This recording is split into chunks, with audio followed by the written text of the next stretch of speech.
অবসান হলো দীর্ঘ প্রতীক্ষার।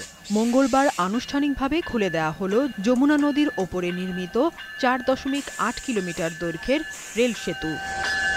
সেতুর পূর্ব প্রান্তে ইব্রাহিমাবাদ স্টেশন প্রাঙ্গণে উদ্বোধনী অনুষ্ঠানের আয়োজন করে বাংলাদেশ রেলওয়ে। রেলপথ মন্ত্রণালয়ের সচিব ফাহিমুল ইসলাম প্রধান অতিথি হিসেবে সেতুর উদ্বোধন করেন। সকাল 11:30টায় প্রথম ট্রেনটি সেতু পার হয়ে পশ্চিম প্রান্তের সায়দাবাদ স্টেশনে পৌঁছায়। সায়দাবাদ ও ইব্রাহিমাবাদের মধ্যে দূরত্ব 13 কিলোমিটার।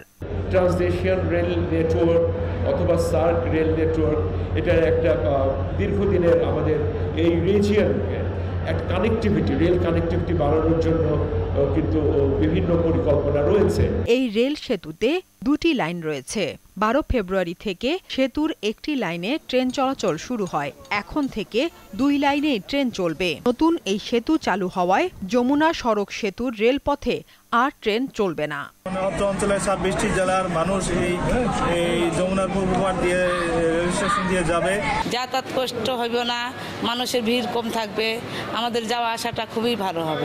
রাজশাহী, রংপুর, দিনাজপুর, ঢাকা মালামাল যাতায়াতের জন্য খুব সুবিধা হয়েছে। আমরা সবাই এখন খুশি যে এরকম একটা সেতুর সাথে আমরা কাজ করতে পারছি। সেতুর উদ্ভাবনে আমরা এখন সাক্ষী হতে পারছি। 16,780 কোটি টাকা ব্যয়ে নির্মিত এই সেতুতে ঘন্টায় 120 কিলোমিটার গতিতে ট্রেন চলাচল করতে পারবে। তবে রেলপথ কর্তৃপক্ষ সর্বোচ্চ গতি 100 কিলোমিটার নির্ধারণ করে দিয়েছে।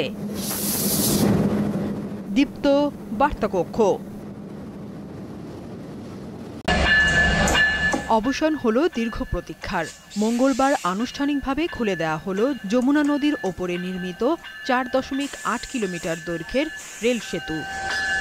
সেতুর পূর্ব প্রান্তে ইব্রাহিমাবাদ স্টেশন প্রাঙ্গণে উদ্বোধনী অনুষ্ঠানের আয়োজন করে বাংলাদেশ রেলওয়ে। রেলপথ মন্ত্রণালয়ের সচিব ফাহিমুল ইসলাম প্রধান অতিথি হিসেবে সেতুর উদ্বোধন করেন।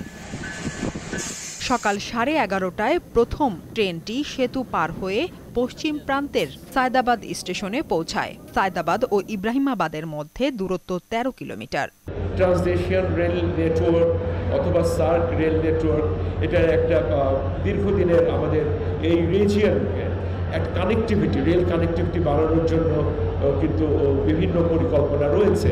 এই রেল সেতুতে দুটি লাইন রয়েছে। 12 ফেব্রুয়ারি থেকে সেতুর একটি লাইনে ট্রেন চলাচল শুরু হয়। এখন থেকে 2 লাইনে ট্রেন চলবে। নতুন এই সেতু চালু হওয়ায় যমুনা সড়ক সেতুর রেলপথে আর ট্রেন চলবে না। অত্র অঞ্চলের 26টি জেলার মানুষ এই যমুনার পূর্ব পাড় দিয়ে রেল স্টেশন দিয়ে যাবে। যাতায়াত কষ্ট হবে না, মানুষের ভিড় কম থাকবে, আমাদের যাওয়া আসাটা খুবই ভালো হবে। দেশ জুড়ে তোলপাড় ওয়ালটন ফ্রিজ কিনে আপনিও হয়ে যেতে পারেন মিলেনিয়ার।